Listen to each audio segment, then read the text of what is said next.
Hello बच्चों, I hope कि आप सब बढ़िया होंगे।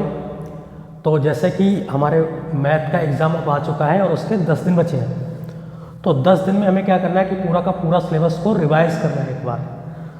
तो यहाँ पे मैं जो भी चैप्टर्स मतलब रिवाइज़ कराऊंगा उसके मोस्ट एक्सपेक्टेड क्वेश्चन ही कराऊंगा। उसको आप लोग क्या करें, देखें, अच्छे से समझें और रिवाइज़ करें ताकि आप लोग अच्छा स्कोर कर पाएँ। तो आज मैंने जो चैप्टर लिया है उसका नाम है linear equation in two variable. तो इसको हम समझते हैं। तो जैसे मान लीजिए हमारे पास ये दो इक्वेशंस गिवन है, linear equation a1x b1y plus c1 equal to 0, a2x b2y plus c2 equals to 0। तो इसकी कुछ कंडीशंस होती हैं मतलब इक्वेशन सॉल्व करने के लिए, तो वो कंडीशंस हमें पता होनी चाहिए। क्योंकि होता क्या है, कभी कभी ये जो कंडीशंस हैं इसी पे एमसीक्यू क्वेश्चंस हमारे आते हैं, या अननोन वेरिएबल कोई दे देता है इक्वेशन में के उसकी हमें वैल्यू फाइंड आउट करनी होती है। तो जब तक के लिए हमें ये कंडीशंस नहीं पता होंगी जब तक हम उन क्वेश्चंस को सॉल्व नहीं कर पाएंगे। देखते हैं एक एक करके कंडीशंस क्या है हमारे पास। जैसे a1 b1 c1 a2 b2 और c2 ये हमारे इक्वेशन में x और y के कोफिशिएंट्स हैं। तो अगर इन कोफिशिएंट का ratio a1 upon a2 not equal to b1 upon b2 होता है तो उसी ग्राफ की कंडीशन में जो लाइंस आएंगी ड्रॉ करेंगे वो आएंगी इंटरसेक्टिंग लाइंस। मतलब जो लाइन होंगी वो एक पॉइंट पे क्या कर रही होंगी, इंटरसेक्ट कर रही होंगी। और जब लाइन इंटरसेक्ट करेंगी एक पॉइंट पे तो उनका एक सोल्यूशन निकल के आएगा, मतलब एक कोऑर्डिनेट निकल के आएगा। तो उसी के लिए हम कह देते हैं एग्जैक्टली वन सोल्यूशन या यूनिक सोल्यूशंस।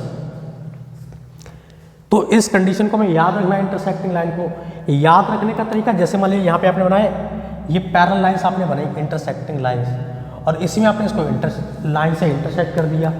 तो पैरेलल लाइन इंटरसेक्ट करनी है, मतलब ये कंडीशन किसकी है, हमारी इंटरसेक्टिंग लाइन की कंडीशंस है। तो इस तरह से हम इसको याद भी रख सकते हैं। दूसरी कंडीशन आती है a1 upon a2 equal to b1 upon b2 equal to c1 upon c2। ये कंडीशन होती है को इंसिडेंट लाइन की हमारे पास। को इंसिडेंट लाइन जो इसकी अलजेब्रिकल इंटरप्रिटेशन निकालोगे इनफाइनाइट मैनी सोल्यूशन, मतलब इसके बहुत सारे कोऑर्डिनेट निकल के आएंगे। कोइंसिडेंट लाइन जैसे ग्राफ में जब हम प्लॉट करते हैं तो उसका मतलब होता है, जैसे मान लीजिए आपने एक ये लाइन बनाई यहाँ पे, ये 30 का कोऑर्डिनेट है, तो कोइंसिडेंट मतलब इसके ऊपर ही दूसरी लाइन ओवरलैप कर जाएगी। तो ऐसी कंडीशंस को हम लोग कोइंसिडेंट लाइंस कहते हैं। तो ये हमें याद रखना है। मोस्टली जो क्वेश्चंस आए हैं वो हमारे इसी पे आते हैं, इनफाइनाइटली मेनी सॉल्यूशंस पे। ये बहुत इंपॉर्टेंट, मतलब 90% क्वेश्चन इसी पे आए हैं। a1 upon a2 equal to b1 upon b2 equal to c1 upon c2। याद रखने के लिए जैसे इनफाइनाइटली मेनी सॉल्यूशन लिखा है तो इसके जितने भी पॉइंट्स होंगे मतलब रेशियो निकल के आएगा वो सारे क्या रहेंगे, बराबर रहेंगे। तो हमें याद रखना है इनफाइनाइटली मेनी सॉल्यूशन की कंडीशन में जो रेशियो होता है वो सारे बराबर रहते हैं। यहाँ पे a1 upon a2 b1 upon b2 equal to c1 upon c2। तीसरा है यहाँ पे पैरेलल लाइंस। पैरेलल लाइंस की कंडीशन आती है a1 upon b2 equal to b1 upon b2 is not equal to c1 upon c2।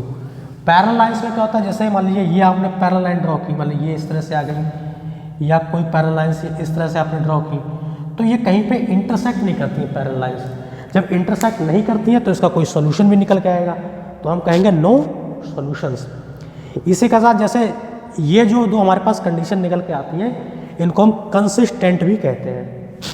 No solution वाली condition को लोग इनकंसिस्टेंट भी कहते हैं, क्योंकि कभी कभी क्वेश्चंस में लिख के आ जाता है कि कंसिस्टेंट है कि नहीं है बताइए, या इनकंसिस्टेंट है लाइन ये बताइए। तो हमें क्वेश्चंस करने के लिए सारी कंडीशंस याद होनी चाहिए। अब हम देखते हैं कि इसके बेस पे क्वेश्चंस कैसे आते हैं।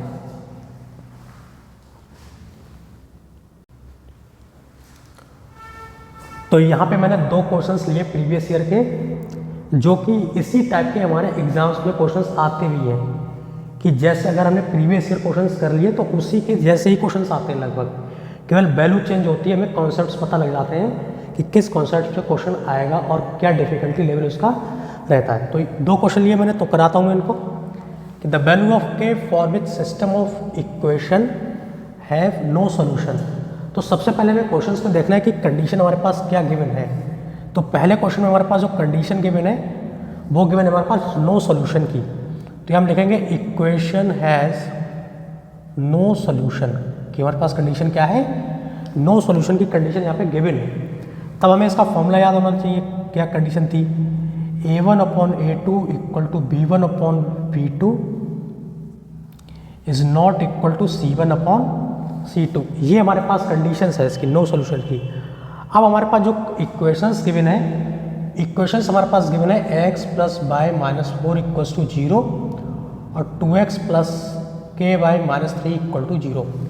इक्वेशंस की वैल्यू पुट करने से पहले, मतलब a1/a2 की वैल्यू पुट करने से पहले हमें इक्वेशन में ये जरूर देखना है कि इक्वेशन स्टैंडर्ड कंडीशन में है कि नहीं है, कि इक्वल्स टू में जैसे यहाँ पर कोई टर्म लिखा है तो उसको हम इधर लेके आएंगे, इक्वल टू में 0 बनाएंगे। अब हमें सारी वैल्यूज उसमें पुट करनी है। जैसे a1 की वैल्यू देखें तो पहली इक्वेशन में हमारे पास जो 1 होता है a1 और b1 और c1, उसकी वैल्यू यहाँ पर जाएगी 1। जैसे पहले यहाँ पे लिख लें कि a1 की वैल्यू 1 होगी, यहाँ से यहाँ पे b1 की वैल्यू 1 और c1 की वैल्यू -4। a2 की वैल्यू यहाँ पे आ जाएगी हमारे पास 2, b2 की वैल्यू आ जाएगी हमारे पास k और c2 की वैल्यू आ जाएगी यहाँ पे -3। तो इस तरह से हमें पेपर में करके दिखाना है, डायरेक्ट वैल्यू पुट नहीं करनी है। अब फिर हमें ये कंडीशन लिखनी है, इसके बाद हमें यहाँ पे वैल्यू पुट करनी है। जैसे यहाँ पे वैल्यू पुट हो जाएगा 1/2, ये यहाँ पुट हो जाएगा 1/k और c1/c2 की वैल्यू पुट करेंगे, आ जाएगा -4/-3। तो k की वैल्यू हमारे पास पूछ रहा है, तो k की वैल्यू बताने के लिए हमारे पास क्या करेंगे, किसी भी दो रेशियो को हम सॉल्व करेंगे। मतलब हमने ये दो रेशियो लिए हैं, तो 1/2 इक्वल्स टू 1/k। k की यहाँ पे क्रॉस मल्टीप्लाई करेंगे, 2 यहाँ क्रॉस में, तो k की वैल्यू क्या आ जाएगी हमारे पास 2 निकल के आ जाएगी।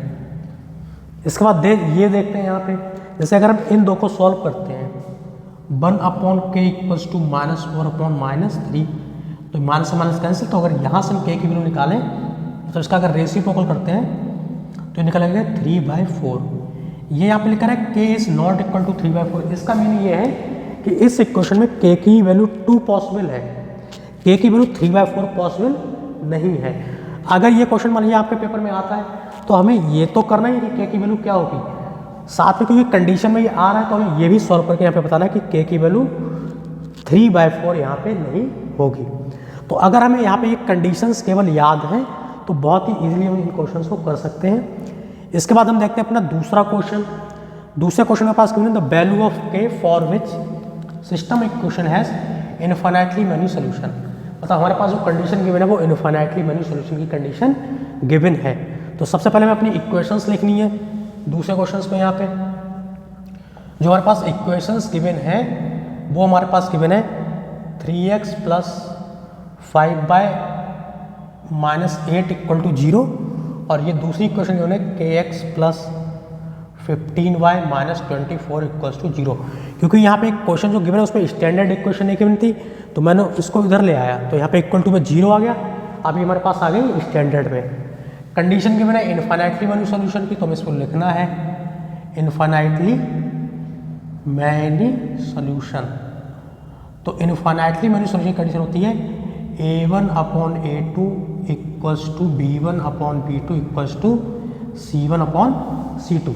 तो a1 की वैल्यू है 3 और a2 की वैल्यू है k, b1 की वैल्यू है 5 और b2 की वैल्यू आएगी यहाँ पे 15, c1 की वैल्यू आएगी -8 और c2 की वैल्यू आएगी हमारे पास -24। मैंने यहाँ पे वैल्यू लिखी नहीं है कि a1 की ये होगी, आप उसको पेपर में लिख के आए। अब देखिए जैसे k इसमें आ रहा है और इसमें आ रहा है, तो इन दो को लेके हमको सॉल्व कर देना रेशियो को।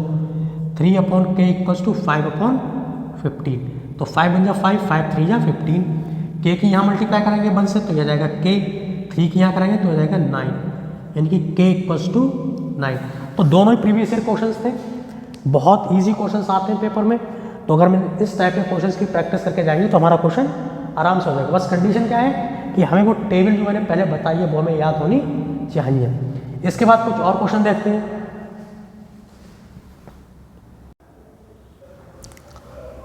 तो अब हम देखते हैं अपना क्वेश्चन नंबर 3। क्वेश्चन नंबर 3 में हमारे पास गिवन है इक्वेशन 1 और इक्वेशन 2। ये जो क्वेश्चन है 2021 में आया हुआ है। तो इसमें हमारे पास गिवन है 32x 33y equal to 34, 33x plus 32y equal to 31।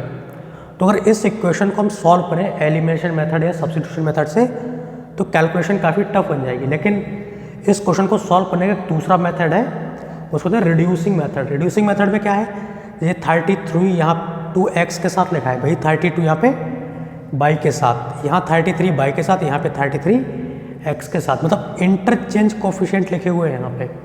तो इस तरह के क्वेश्चंस को करने का सबसे अच्छा मेथड होता है हमें एक बार इन इक्वेशंस को ऐड करना है, मतलब on adding equation 1 and equation 2, तब ये क्या बन जाएगा हमारे पास 32x plus 33y equals to 34, यहाँ आ जाएगा 33x plus 32y equals to 31। इसको जब ऐड करेंगे तो आ जाएगा 415336, ये बन जाएगा 65x 65 बाई, यहाँ 65 अगर कॉमन लेंगे x plus by equals to 65, तो ये x प्लस बाई ये 65 से 65 कटा जाएगा, ये बन जाएगा हमारे पास x plus by equals to 1। तो ये हमारे पास एक इक्वेशन आएगी यहाँ से, इसको मान देंगे इक्वेशन 3। अब हमें क्या करना है, इक्वेशन 1 को इक्वेशन 2 से क्या कर देना है, सबट्रैक्ट कर देना है एक बार, कि ऑन सबट्रैक्टिंग, कि अगर हम इक्वेशन को सबट्रैक्ट करें तो ये बनेगा 32x plus 33 by equals to 34, ये बनेगा 33x plus 32y equals to 31। तो इस तरह से हम यहाँ पे देखेंगे, सबट्रैक्ट करेंगे तो हमें साइन चेंज करना है, तो यहाँ पे बचेगा ये 3, यहाँ पे 32 से 33 जाएगा तो बचेगा माइनस का x, यहाँ पे बचेगा प्लस का y। तो यहाँ पे हमारे पास इक्वेशन बन गई minus X plus Y equals to 3, equation 4। अब हम देखेंगे कि ये इक्वेशन जो बड़ी बड़ी दे रखी थी ये छोटी छोटी इक्वेशंस में रिड्यूस हो गई हैं। तो जब हम इनको सॉल्व करेंगे कि ऑन सॉल्विंग 3 एंड 4, तो ये x plus Y equals to 1 minus X plus Y equals to 3, अगर इनको ऐड करें तो ये हो जाएंगी कैंसिल, ये आएगा 2y, यहाँ पे आएगा 3 और 1 4, ये 2 से 2 कैंसिल, ये आ जाएगा y इक्वल टू 2। तो जैसे y इक्वल टू 2 आ गया हमारे पास, तो y इक्वल टू 2 किसी क्वेश्चन में अगर पुट कर दें, मान लीजिए y इक्वल टू 2 हमने पुट करा, पुट इन इक्वेशन 4 में अगर हम पुट करते हैं इसको यहाँ 4 में, तो ये आएगा माइनस का x और y की वैल्यू 2, ये आएगा 3, और अगर हम इसको x को वहाँ भेजें तो x हो जाएगा पॉजिटिव का, 3 आ जाएगा इधर निगेटिव का, तो x की वैल्यू आ जाएगी हमारे पास माइनस का 1। तो इस तरह से हम क्वेश्चंस को यहाँ पे कर सकते हैं। जैसे अगर हमें आंसर चेक करना हो तो हमें क्या करना है, किसी क्वेश्चन में वैल्यू पुट करेंगे, y की वैल्यू अगर हम यहाँ पे 2 पुट करेंगे, x की वैल्यू -1 पुट करेंगे, तो यहाँ पे +1 सॉल्व होकर आ रहा है। इससे हम किसी भी आंसर को अपने वेरीफाई कर सकते हैं। तो ये इंपॉर्टेंट क्वेश्चन है, इस बार एग्जाम में आ भी सकता है।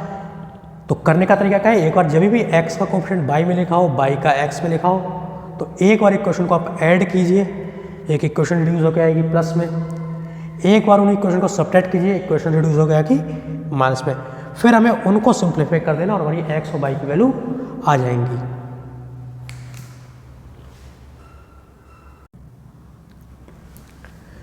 नेक्स्ट क्वेश्चन देखते हैं, ये भी हमारे प्रीवियस ईयर क्वेश्चन में आया हुआ है। इसको हमें कैसे करना है, तो इसको करने के लिए सबसे पहले इंपॉर्टेंट क्वेश्चन कि the value of k for which system of equation has infinitely many solution. तो पहले मैंने बताया था कि इनफाइनाइटली मैनी सॉल्यूशन की कंडीशन क्या होती है, वो हमें यहाँ से पता होना चाहिए।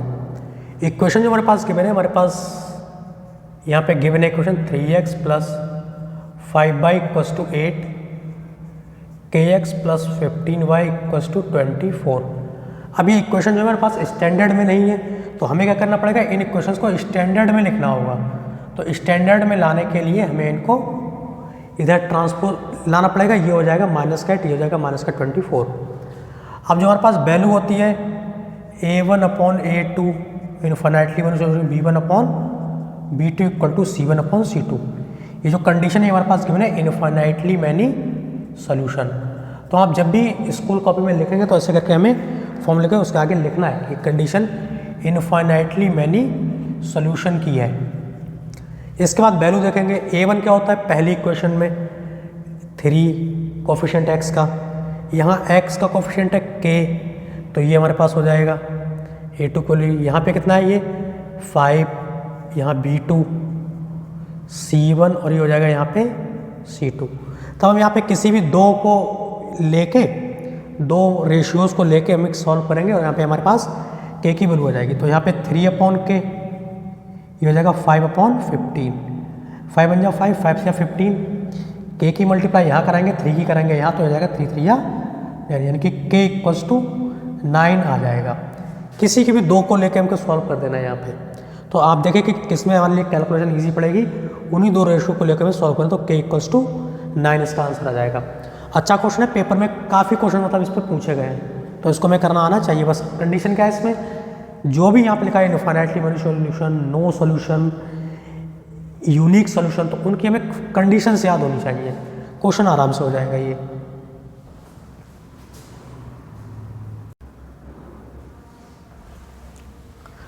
नेक्स्ट देखते हैं बर्ड प्रॉब्लम गिवन हमारे पास एज के बेस पे है। तो एज के बर्ड प्रॉब्लम इंपॉर्टेंट है, पेपर में चॉइस में आता ही आता है एग्ज़ाम, मतलब ये क्वेश्चन एग्ज़ाम में आना ही है।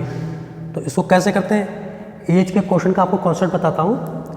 जैसे कभी भी मान लीजिए हमेशा क्वेश्चन में प्रेजेंट एज लेट करनी है, प्रेजेंट एज लेट करके मान लीजिए हमने एक्स कोई भी प्रेजेंट एज हमने लेट की। जैसे मान लीजिए हम अपनी ही एज को कंसीडर करें कि जैसे आज हमारी एज 25 या 26 ईयर है, 25 ईयर, ये कितनी कौन सी एज वाली है, प्रेजेंट एज। तो अगर हम कहें कि 5 साल बाद, यानी कि 5 साल बाद हमें क्या करना पड़ेगा, प्रेजेंट एज में ऐड करना पड़ेगा, तब हमें पता लगेगा कि 5 साल बाद एज हमारी 30 हो जाएगी। या हम कहें 5 साल पहले एज कितनी थी, तो पहले के लिए हमें क्या करना है, उसमें सब्ट्रैक्ट करना होगा, मतलब 25 माइनस अगर 5 करें तो 20 आएगा। तो 10 ईयर तो बाद के लिए वर्ड लिखते हैं, later, after, hence, will, we, ऐसे करके ये वर्ड लिखे रहते हैं। तो कभी भी ऐसे वर्ड दिखे तो आप समझ जाइए कि मैं प्रेजेंट एज में उतने ईयर ऐड करना है। अगर वर्ड लिखे हो एगो, बिफोर और मतलब लेस, इस तरह के वर्ड अगर कभी भी लिखे हैं तो समझ जाइए मैं प्रेजेंट एज में जितने भी ईयर कह रहा है वो सब्ट्रैक्ट करने हैं। अब जैसे वर्ड लिखा रहता है ट्वाइस हो जाएगी, ये कि थ्राइस हो जाएगी, तो ट्वाइस का मतलब होता है हमें 2 से मल्टीप्लाई करना है और थ्राइस मतलब होता है 3 से मल्टीप्लाई करना है। तो आप देखते हैं इस क्वेश्चन को, यही हमें कैसे करके सॉल्व करते हैं, इन्हीं कॉन्सेप्ट का यूज़ करें। मतलब यहाँ पे लिखा है 3 year ago Rashmi age was thrice as old as Najma, मतलब यहाँ पे 2 पर्सन है, एक रश्मि और एक नजमा। तो यहाँ पे हम रश्मि की मान लीजिए एज को लेट करेंगे, let the age of Rashmi will be X year, क्योंकि एज को हम ईयर में मानते हैं। ऐसे ही जो नजमा यहाँ पे गिवन है, इनकी एज को मानेंगे हम बाई ईयर्स। तो अब हमें कंडीशन की लिखा है 3 ईयर एगो, हमें दिखा एगो मतलब 3 साल पहले, 3 साल पहले रश्मि की एज होगी x - 3 और नजमा की एज कितनी होगी y - 3। फिर देखते हैं प्रेजेंट एज हमारे पास x थी और y, उन्होंने कहा 3 ईयर एगो, तो 3 साल में क्या करना है, दोनों की एज में सब्ट्रैक्ट करने हैं। अब 3 साल पहले किसकी एज कैसे रिलेट थी हमें वो रिलेट करना है।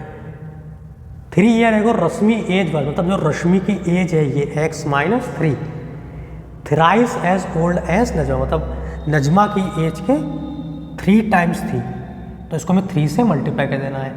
तो इसको हम सिंप्लीफाई करें तो x - 3 आ जाएगा 3y - 9, इसको इधर लाएं तो x - 3y, आप इसको इधर जाएंगे माइनस का 3, ये प्लस का 3, मतलब इक्वेशन x - 3y = -6। ये हमारे पास इक्वेशन बन आ गई कंडीशन के अकॉर्डिंग। फिर आगे देखते हैं लिखा है 10 ईयर लेटर, लेटर का मतलब होता है 10 साल के बाद, तो बाद के लिए हमें क्या करना पड़ेगा, ऐड करना पड़ेगा प्रेजेंट एज में। तो 10 ईयर लेटर क्या होगा, यहाँ पे लिखिए आप कि 10 ईयर लेटर, यहाँ पे लिख लीजिए आप 3 ईयर एगो।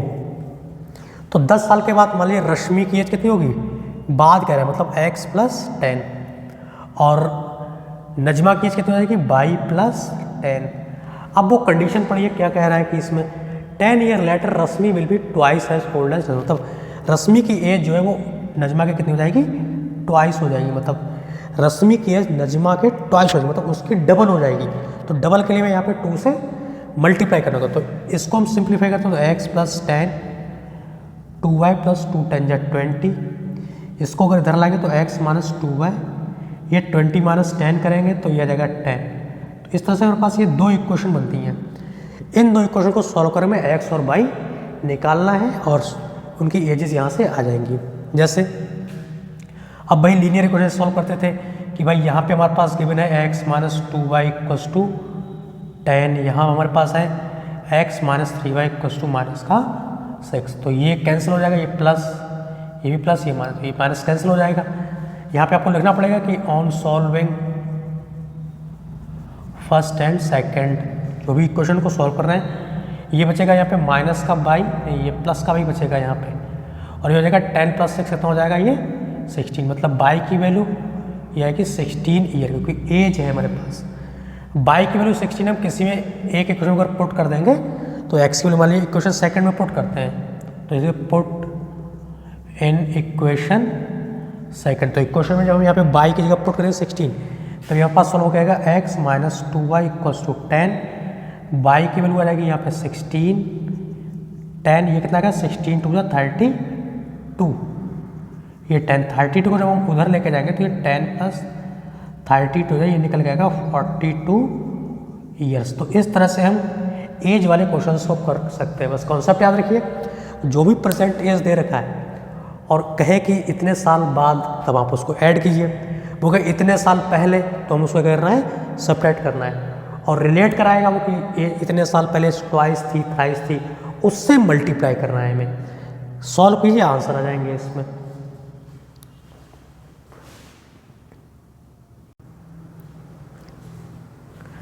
नेक्स्ट क्वेश्चन देखते हैं, यहाँ पे लिखा है, ये भी एज के ऊपर है। A father is 3 time as old as his sun.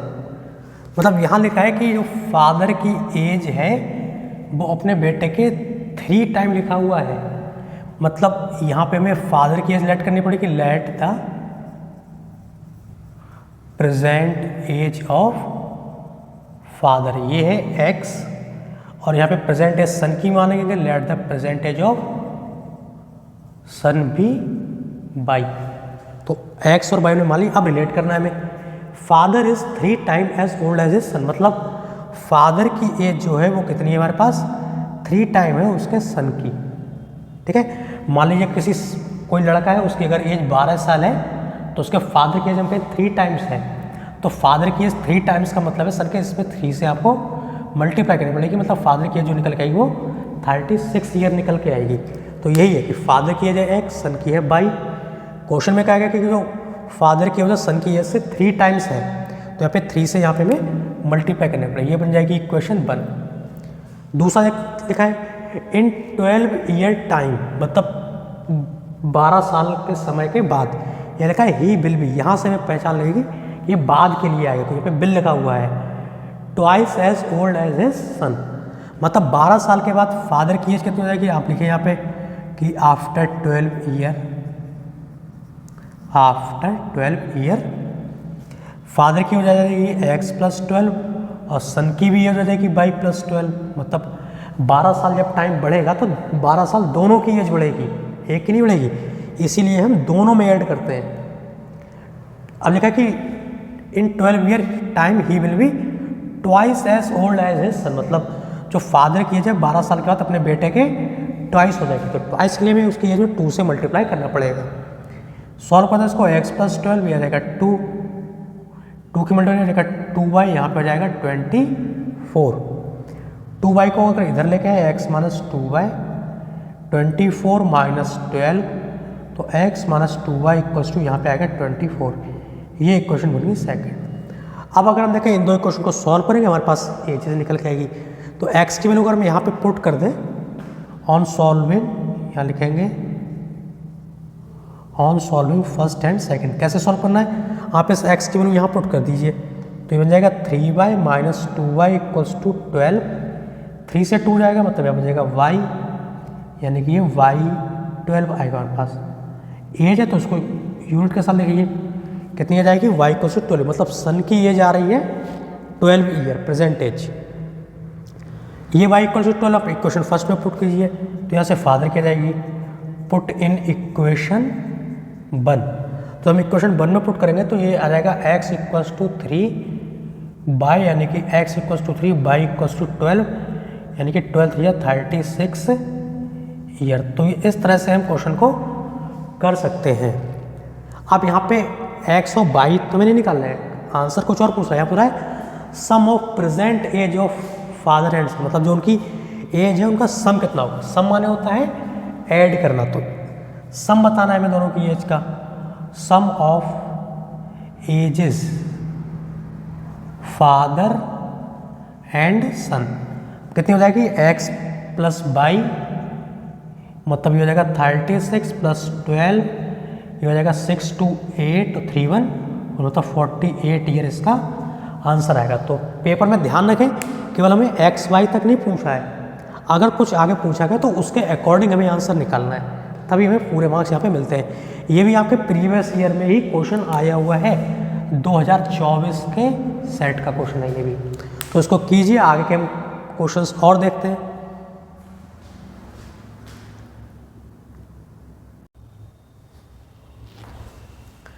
Next हमारे पास क्वेश्चन है solve the following pair of linear equation. ये मैंने दो क्वेश्चंस लिखे हैं यहाँ पे एक साथ, और ये दोनों ही क्वेश्चन 2024 में अलग अलग सेट में पूछे गए हैं। इनको कैसे करना है भाई, हमारे पास दो मेथड पढ़ते हैं, सब्स्टिट्यूशन मेथड और एलिमिनेशन मेथड। तो इसमें हम कोई भी मेथड लगा के, अगर पेपर में मेथड आगे नहीं मेंशन है तो हम किसी भी मेथड से इसको सॉल्व कर सकते हैं। तो पहला वाला हम सॉल्व करते हैं कि कैसे करके हमें ये करना है। तो इससे पहले जो भी क्वेश्चन देखिए आप उनको लिखिए, x plus 2y equals to 9, यहाँ पे लिखिए गिवन हमारे पास, और यहाँ पे जैसे y माइनस 2x लिख दिया यहाँ पे, तो हमें क्या करना है, x को x के साथ लिखना है और y को यहाँ पे y के साथ लिखना है।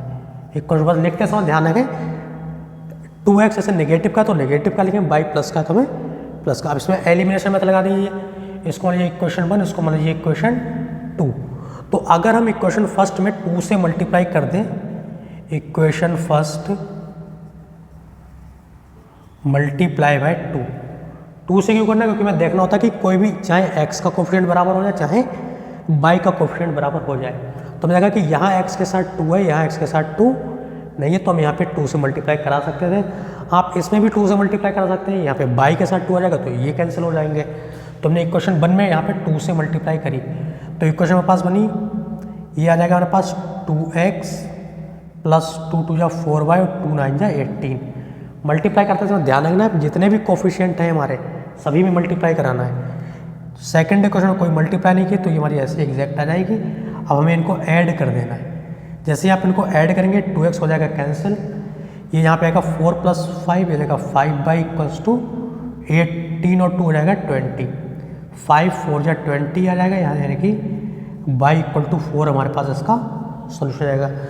y इक्वल टू 4 यानी कि हम किसी एक इक्वेशन पुट कर दें, अगर पुट इन इक्वेशन 1, अगर हम इक्वेशन 1 में पुट करते हैं तो यहाँ से बन जाएगा x प्लस 2y की जगह का 4, यह जाएगा 9, यानी कि x 2 हो जाए 8 इक्वल्स टू 9, 8 अगर धोले तो 9 से 8 जाएगा, ये बचेगा 1।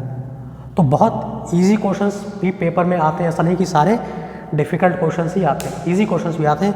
तो इजी क्वेश्चन को बहुत केयरफुली करना है, क्योंकि हमारा इजी क्वेश्चन गलत नहीं होना चाहिए। तो इस तरह से हम क्वेश्चन को कर सकते हैं। एक क्वेश्चन जैसे ये लिखा हुआ है, इसको भी अगर हम एलिमिनेशन मेथड से सॉल्व करें तो इसमें भी वही आप पहले गिवन इक्वेशन लिखिए 7x minus 2y equals to 5, और यहाँ में लिखना है 8x plus 7y equals to 15। अब हमें इसमें सोचना है कि किस कोफिशिएंट को बराबर करें, जैसे यहाँ पे 2 गिवन है, यहाँ पे 7 गिवन है, तो इनमें या तो मल्टीप्लाई करिए, इनको बराबर कीजिए, या यहाँ मल्टीप्लाई कीजिए। तो हमने कहा जैसे यहाँ पे 2 है, यहाँ 7 है, तो हम इनको बराबर करेंगे। तो आप कहिए 2 में मल्टीप्लाई करा दीजिए 7 से, जैसे इसके नीचे जो नंबर है इसकी मल्टीप्लाई इससे करा दीजिए, इसका जो यहाँ दे रखा है बाई है वो इसमें मल्टीप्लाई कर दीजिए, तो ये बाई वाले कोफिशिएंट बराबर हो जाएंगे। तो ये हो जाएगा 49x, 7 2 जा 14y, ये 35, इसमें 2 से मल्टीप्लाई करेंगे हो जाएगा 2 8 जा 16x, 2 7 जा 14y, 15 2 जा 30। इनको जब हम सॉल्व करेंगे तो ये कैंसिल हो जाएगा बाई वाला, यहाँ 49 से 16 में सब्ट्रैक्ट ऐड होगा तो ये 9 और 6 15 का 5 कैरी होके यहाँ 1 आएगा, तो 4 5 65x।